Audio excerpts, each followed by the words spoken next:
Hello everyone, welcome to cute candies channel. ఈరోజు మీకు నేను కేక్ డెకరేషన్ కోసం క్రీమ్ తయారు చేసి చూపిస్తాను.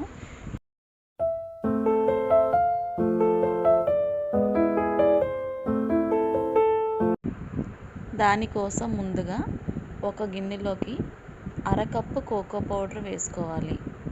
అదే కప్పుతో పాలను కూడా వేసుకోవాలి.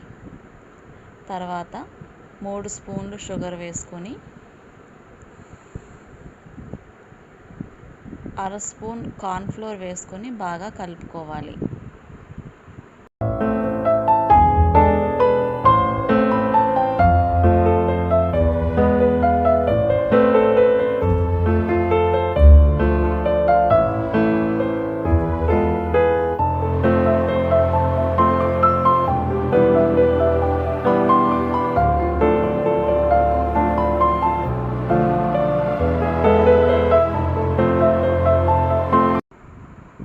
ఇప్పుడు బాగా కలిపిన దాన్ని స్టవ్ మీద పెట్టి సిమ్లో పెట్టుకొని బాగా కుక్ చేసుకోవాలి.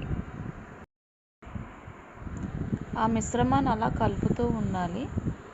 అది దగ్గర పడిన తర్వాత మనం స్టవ్ ఆఫ్ చేసుకొని చల్లారనిచ్చిన తర్వాత ఒక బౌల్లో తీసుకొని మనం స్టోర్ చేసుకోవాలి.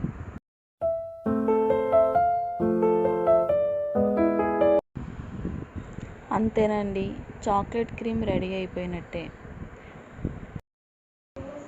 ఇది స్టోర్ చేసుకుని ఫ్రిడ్జ్లో పెట్టుకుంటే ఒక 10 days వరకు నిల్వ ఉంటుంది. ఇది కేకే కాకుండా బ్రెడ్కి అప్లై చేసుకోవచ్చు, కుకీస్ కూడా యూజ్ చేసుకోవచ్చు. ఓకే ఫ్రెండ్స్, మీకు కనుక నా వీడియో నచ్చినట్లయితే ప్లీజ్ సపోర్ట్ చేయండి. Thank you.